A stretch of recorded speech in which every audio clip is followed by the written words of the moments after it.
Hello, welcome to മനസ് home diaries. നമ്മുടെ ജീവിതത്തിൽ ഇങ്ങനെ പല മാസങ്ങളും കടന്നു പോയിക്കൊണ്ടിരിക്കുകയാണ്. അതിൽ ചില മാസങ്ങൾ നമ്മളെ മാറ്റിമറിക്കുകയാണ്. അത്തരമൊരു മാസമാണ് ഈ കർക്കിടക മാസം അഥവാ രാമായണ മാസം. രാമായണ മാസം വരുമ്പോൾ പലരും രാമായണം വായിക്കുന്നു. ചിലർ കേൾക്കുന്നു, ചിലർ ക്ഷേത്രങ്ങളിൽ പോയിരുന്ന് വായിക്കുകയാണ്, ചിലർ വീടുകളിൽ വിളക്ക് തെളിയിച്ചിരുന്ന് വായിക്കുന്നു. ഇതെല്ലാം വളരെ പുണ്യകരമാണ്. പക്ഷേ ഒരു നിമിഷം സ്വയം ചോദിച്ചു നോക്കണം, രാമായണം വായിച്ചതിന് ശേഷം ഞാൻ എന്തെങ്കിലും മാറിയിട്ടുണ്ടോ? എൻ്റെ കോപം കുറഞ്ഞിട്ടുണ്ടോ? അഹങ്കാരം കുറയുന്നുണ്ടോ? എൻ്റെ കുടുംബത്തോടുള്ള സ്നേഹം വർദ്ധിച്ചിട്ടുണ്ടോ? ഞാൻ കൂടുതൽ സത്യസന്ധനായിട്ടുണ്ടോ? ഞാൻ മറ്റുള്ളവരോട് കരുണ കാണിക്കുന്നുണ്ടോ? കാരണം രാമായണത്തിൻ്റെ യഥാർത്ഥ ലക്ഷ്യം പുസ്തകം പൂർത്തിയാക്കുക എന്നതല്ല, നമ്മുടെ ഉള്ളിലെ ഒരു ദോഷമെങ്കിലും മാറ്റുക എന്നതാണ്. ശ്രീരാമൻ എല്ലാം നഷ്ടപ്പെട്ടിട്ടും ധർമ്മം കൈവിടാത്ത മനുഷ്യൻ. രാജവാഹൻ പോകുന്ന ഒരാൾ അയോധ്യ മുഴുവനും അദ്ദേഹത്തെ കാത്തിരിക്കുന്നു. പക്ഷേ രാജകിരീടം തലയിൽ വയ്ക്കേണ്ട സമയത്ത് അദ്ദേഹത്തിന് ലഭിച്ചതോ വനവാസം. എത്ര വലിയ ഞെട്ടലായിരിക്കും അത്. ഇന്ന് നമുക്കൊരു ചെറിയ ആഗ്രഹം നടക്കാതെ വന്നാൽ പോലും നമ്മൾ നിരാശപ്പെടുകയാണ്. ചിലപ്പോൾ ദൈവത്തോട് പോലും ചോദിക്കുക, എന്തുകൊണ്ടാണ് എനിക്ക് മാത്രം ഇങ്ങനെ? പക്ഷെ ശ്രീരാമൻ തൻ്റെ ജീവിതത്തിലെ ഏറ്റവും വലിയ നഷ്ടത്തിലും ധർമ്മം ഉപേക്ഷിച്ചിട്ടില്ല. അദ്ദേഹം ചോദിച്ചുമില്ല എനിക്ക് എന്തുകൊണ്ട് അങ്ങനെയെന്നും. അദ്ദേഹം ചിന്തിച്ചത് എൻ്റെ കടമ എന്താണ്. അതാണ് ശ്രീരാമൻ്റെ മഹത്വം. സീതാദേവി തകർന്നു പോകാതെ നിലകൊണ്ട ശക്തി. സീതാദേവിയുടെ ജീവിതം നമ്മളെ വളരെ ആഴത്തിൽ സ്പർശിക്കുന്നു. അവരൊരു രാജകുമാരിയായിരുന്നു, സുഖസൗകര്യങ്ങളിൽ ജീവിക്കാമായിരുന്നു. പക്ഷേ രാമനോടൊപ്പം വനത്തിലേക്ക് പോകാൻ അവർ തീരുമാനിച്ചു. പിന്നീട് അവർ അനുഭവിച്ച പരീക്ഷണങ്ങൾ അതിലും വലുതായിരുന്നു. എന്നിട്ടും അവരുടെ ആത്മാഭിമാനം തകർന്നില്ല, ധൈര്യം നഷ്ടപ്പെട്ടില്ല. സഹിക്കുക എന്നത് ദുർബലത അല്ല എന്നാണ് അവർ നമ്മെ പഠിപ്പിക്കുന്നത്. നമ്മൾ നിശബ്ദരാകുന്നത് തോൽവി കൊണ്ടല്ല, നമ്മുടെ ഉള്ളിൽ നമ്മൾക്ക് അറിയാത്ത ഒരു ശക്തി ഉള്ളതുകൊണ്ടാണ്. ഇന്ന് ജീവിതത്തിൽ ഒറ്റപ്പെട്ടു പോയെന്ന് തോന്നുന്ന എല്ലാവരോടും സീതാദേവിയുടെ ജീവിതം പറയുന്നത്, നിങ്ങൾ ഒറ്റയ്ക്കല്ല, നിങ്ങളുടെ ഉള്ളിൽ ഒരു വലിയ ശക്തി ഉണ്ട് എന്നാണ്. അടുത്ത കഥാപാത്രമായ ലക്ഷ്മണൻ നമ്മെ പഠിപ്പിക്കുന്നത്, കൂടെ നിൽക്കുന്നവനാണ് യഥാർത്ഥ ബന്ധം. സന്തോഷത്തിൽ കൂടെ നിൽക്കാൻ എല്ലാവർക്കും കഴിയും. പക്ഷേ ദുഃഖത്തിൽ, ഒരു പ്രതിസന്ധിയിൽ, നഷ്ടത്തിൽ അവിടെ കൂടെ നിൽക്കുന്നവനാണ് യഥാർത്ഥ ബന്ധു. ലക്ഷ്മണൻ തൻ്റെ സുഖസൗകര്യങ്ങൾ ഉപേക്ഷിച്ച്, രാജകീയ ജീവിതം ഉപേക്ഷിച്ച് രാമനോടൊപ്പം വനത്തിലേക്ക് പോയി. അദ്ദേഹം പറയുന്നത് പോലെ കേൾക്കാനാണ് അദ്ദേഹത്തിന്, അതായത് രാമൻ പറയുന്നത് പോലെ കേൾക്കാനാണ് താല്പര്യം. നിങ്ങൾ എവിടെയാണോ അവിടെയാണ് എൻ്റെ ലോകം. ഇന്നത്തെ ലോകത്ത് നമ്മുടെ കൂടെ നിൽക്കുന്നവരെ നാം പലപ്പോഴും വിലമതിക്കാറില്ല. അവർ നമ്മിൽ നിന്ന് അകന്നു പോയതിനു ശേഷമാണ് ഒരുപക്ഷെ അവരുടെ വില മനസ്സിലാകുന്നത്. ലക്ഷ്മണനിലൂടെ രാമായണം നമ്മോട് പറയുന്നത്, നിങ്ങളുടെ ജീവിതത്തിൽ നിങ്ങളെ സത്യമായി സ്നേഹിക്കുന്നവരെ തിരിച്ചറിയുക, അവരെ വിലമതിക്കുക എന്നാണ്. അടുത്ത് ഭരതൻ. അധികാരത്തേക്കാൾ വലിയതാണ് സ്നേഹമെന്ന് പഠിപ്പിച്ച ആൾ. ഭരതന് രാജ്യം ലഭിച്ചു. പക്ഷേ അദ്ദേഹം ആ രാജ്യം സ്വീകരിച്ചോ? ഇല്ല. അദ്ദേഹത്തിന് അധികാരം വേണ്ടിയിരുന്നില്ല. അദ്ദേഹത്തിന് തൻ്റെ സഹോദരനോടുള്ള സ്നേഹമായിരുന്നു വലുത്. ഇന്ന് ലോകം പലപ്പോഴും നമ്മോട് പറയുന്നു, മറ്റുള്ളവരെ മറികടക്കൂ, നിനക്ക് കൂടുതൽ പണം വേണം, നിനക്ക് കൂടുതൽ അധികാരം വേണം. പക്ഷേ ഭരതൻ നമ്മോട് ചോദിച്ചത്, എല്ലാം നേടിയിട്ടും നിങ്ങളുടെ ഹൃദയം നഷ്ടപ്പെട്ടാൽ ആ വിജയം എന്തിനാണ്? അടുത്ത് എനിക്ക് ഏറ്റവും ഇഷ്ടപ്പെട്ടൊരു കഥാപാത്രമാണ് ഹനുമാൻ. എനിക്ക് കഴിയില്ല എന്ന ചിന്തയെ തകർത്ത ഭക്തൻ. തൻ്റെ ശക്തി തന്നെ മറന്നുപോയ ഹനുമാൻ മറ്റുള്ളവർ അദ്ദേഹത്തെ ഓർമ്മിപ്പിച്ചപ്പോഴാണ് സ്വയം ശക്തിയെ തിരിച്ചറിഞ്ഞത്. പക്ഷേ ഇന്ന് നമ്മുടെ ജീവിതത്തിൽ ഇതൊക്കെ സംഭവിക്കുന്നുണ്ട്.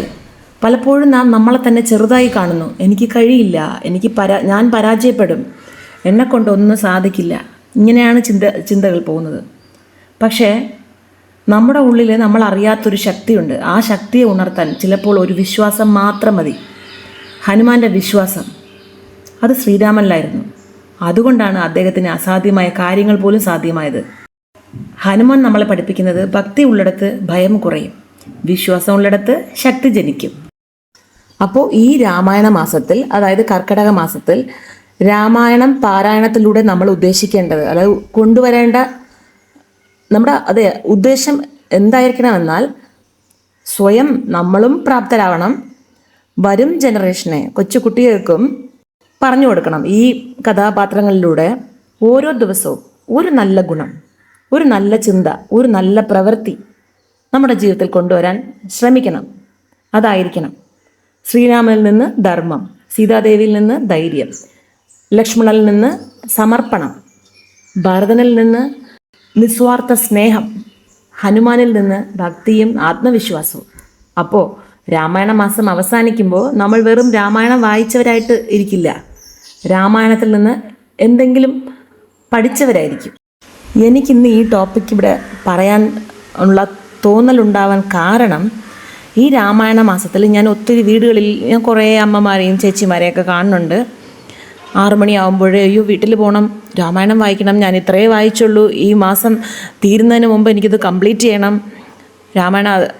അങ്ങനെ അവരൊരു ഹറിബറിയായിട്ട് ഓടുകയാണ്. അതിൻ്റെ അർത്ഥം മനസ്സിലാകുന്നോ ഇല്ലയോ, ഞാൻ ഇത്രയും വായിച്ചു, ഞാൻ നാളെ ഇനി ഇത്രയും വായിക്കാൻ പറ്റുമോ, ആ ഒരു ഭക്തപ്പാടിലാണ് അവരുടെ ഓട്ടം. അപ്പോൾ നമ്മളതിൻ്റെ കാര്യങ്ങൾ മനസ്സിലാക്കി വായിച്ച് കുട്ടികൾക്കും പറഞ്ഞു കൊടുത്ത് അതിൽ നിന്ന് നമുക്ക് എന്തെല്ലാം ഉൾക്കൊള്ളാൻ പറ്റും അതും നോക്കി നമ്മൾ ചെയ്യുകയാണെങ്കിൽ നമുക്ക് ഈ രാമായണ മാസം വളരെ ഫലപ്രദമായിരിക്കും. അല്ലാതെ ഒരു ഗൃഹപ്രവേശത്തിന് രാമായണം വായിച്ചുവെന്നോ, മരണത്തിൽ ദശരഥൻ്റെ ചരമഗീതം പാടിയെന്നോ അതിലൊന്നും വലിയ കാര്യമില്ല. അതിൻ്റെ അർത്ഥം മനസ്സിലാക്കി നമുക്കതിന് എന്തൊക്കെ ഉൾക്കൊള്ളാൻ പറ്റുമോ അതൊക്കെ നമ്മൾ സാധിച്ചെടുക്കണം. ഇത് വലിയ അഡ്വൈസൊന്നുമല്ല, എനിക്ക് പറയാൻ തോന്നി. എൻ്റെ ഇത് കണ്ടുകൊണ്ടിരിക്കുന്നത് എന്നെക്കാളും അറിവുള്ള ആൾക്കാരായിരിക്കും തീർച്ചയായിട്ടും. പക്ഷേ ഏതെങ്കിലും കൊച്ചു കുട്ടികൾ കാണണമെന്നുണ്ടെങ്കിൽ, ഒരു 15 വയസ്സിന് താഴെയുള്ള കുട്ടികൾ കാണണമെങ്കിൽ അവർക്ക് ഉപകാരം ആവട്ടെ എന്നുള്ള രീതിയിൽ ഞാൻ പറഞ്ഞതാണ്. ഇതിൽ കൂടി ഞാൻ മനസ്സിലാക്കിയ തത്വമാണ് നിങ്ങൾക്ക് പറഞ്ഞു തരുന്നത്. നമ്മുടെ ജീവിതത്തിൽ വലിയ വലിയ പ്രശ്നങ്ങളൊക്കെ ഉണ്ടായേക്കാം, ആരോടും പറയാൻ പറ്റാത്ത വേദനകൾ തന്നെ നമ്മുടെ ഹൃദയത്തിൽ സൂക്ഷിക്കാം. പക്ഷേ അല്ലെങ്കിൽ നമ്മൾ ആരും മനസ്സിലാക്കുന്നില്ല അങ്ങനെ വരെ തോന്നാം. എന്നാൽ ഈ രാമായണ മാസത്തിൽ നമ്മൾ ഓർമ്മിക്കേണ്ടത്, ശ്രീരാമൻ്റെ ജീവിതത്തിലും എല്ലാം ഒന്നും എളുപ്പമായിരുന്നില്ല. സീതാദേവിയുടെ കാര്യത്തിലും അങ്ങനെ തന്നെ പരീക്ഷണങ്ങളുണ്ടായിരുന്നു. ഹനുമാൻ്റെ ജീവിതത്തിലും സംശയത്തിൻ്റെ ഓരോ നിമിഷങ്ങളുണ്ടായിരുന്നു. പക്ഷേ അവരാരും ധർമ്മം ഉപേക്ഷിച്ചില്ല, വിശ്വാസം ഉപേക്ഷിച്ചില്ല, ഭക്തി ഉപേക്ഷിച്ചില്ല. അതുകൊണ്ട് നമ്മളും ഉപേക്ഷിക്കാൻ പാടില്ല. നമ്മുടെ ജീവിതത്തിൽ ഈ ഇരുണ്ട കാലവും കടന്നു പോകും. നമ്മുടെ കണ്ണീരിന് ശേഷം ഒരു പുഞ്ചിരിയും വരും. നമ്മുടെ പ്രാർത്ഥനകൾക്കും ഒരു ദിവസം ഉത്തരം ലഭിക്കും. അതുകൊണ്ട് നമുക്കും രാമായണം വായിക്കാം, രാമായണം കേൾക്കാം, ഏറ്റവും പ്രധാനമായി രാമായണം ജീവിക്കാം. ശ്രീരാമൻ്റെ ധർമ്മം നമ്മുടെ ജീവിതത്തിൽ പ്രകാശമായി തീരട്ടെ. അപ്പോൾ അങ്ങനെ എൻ്റെ വീട്ടിലെ ജോലികളും രാവിലത്തെ പരിപാടികളൊക്കെ അങ്ങനെ കഴിഞ്ഞു. ഞാൻ ഓരോന്നായിട്ട് അങ്ങനെ ചെയ്ത് തീർത്ത് ഇരിക്കുകയായിരുന്നു. മോളെ സ്കൂളിൽ അയക്കാൻ വേണ്ടി ലഞ്ച് പാക്കിങ്ങും കാര്യങ്ങളും അങ്ങനെയൊക്കെ ഓരോ ജോലികളായിട്ട് തീർത്തുകൊണ്ടിരിക്കുകയാണ്. എല്ലാം കഴിഞ്ഞ് മോളെ സ്കൂളിൽ വിട്ടതിന് ശേഷം ഞാനും തൊട്ടടുത്ത് അമ്പലത്തിൽ പോയിട്ട് വരുന്ന വഴിക്കാണ് അത് ചേട്ടൻ്റെ ഫ്രണ്ടിൻ്റെ തറയിലൊരു പണി നടക്കുകയായിരുന്നു, മതിൽ കെട്ടുന്ന ഒരു സംഭവം. അപ്പോൾ അവിടെ കുറച്ച് നല്ല മണ്ണ് കിട്ടി കേട്ടോ. അപ്പോൾ ആ മണ്ണ് എടുക്കാൻ വേണ്ടി പോയി. എൻ്റെ ചെടിയൊക്കെ മണ്ണ് വളരെ കുറവാണ്. അപ്പോൾ വരുന്ന വഴിയിൽ അവിടെ പോയി, കയ്യിൽ വേറെ മമ്മാട്ടിയും കാര്യങ്ങളൊന്നുമില്ലായിരുന്നു, കൈ കൊണ്ട് തന്നെ എല്ലാം കുറേ മണ്ണ് എന്നെ കൊണ്ടാവുന്നതൊക്കെ ഞാൻ എടുത്തു. കുറച്ച് ചേട്ടനെ ഹെൽപ്പ് ചെയ്തു. എല്ലാം എടുത്തിട്ട് വന്നു. വീട്ടിൽ വന്ന് ആ കയ്യോടെ എൻ്റെ ചെടിയൊക്കെ കുറച്ച് കഴിഞ്ഞാൽ ഭയങ്കര വെയിലാവും, അവിടെ ഒന്നും ഇരിക്കാൻ പറ്റില്ല. അത് കാരണം ചെടിയൊക്കെ ആവശ്യമായ മണ്ണൊക്കെ ഒന്ന് ഫില്ല് ചെയ്തിട്ട് പിന്നെ കുറച്ച് റെസ്റ്റ് എടുക്കാമെന്ന് വിചാരിച്ചു. അത്ര തന്നെയാണ്. അപ്പോൾ എൻ്റെ ഇന്നത്തെ വീഡിയോ നിങ്ങൾക്ക് ഇഷ്ടമായെങ്കിൽ നിങ്ങളുടെ വിലയേറിയ അഭിപ്രായങ്ങളൊക്കെ ഒന്ന് പറയൂ, ലൈക്ക് ചെയ്യൂ, ഷെയർ ചെയ്യൂ. നമുക്കിതുപോലെ വീണ്ടും അടുത്ത വീഡിയോയിൽ കാണാം. Till then, bye for now.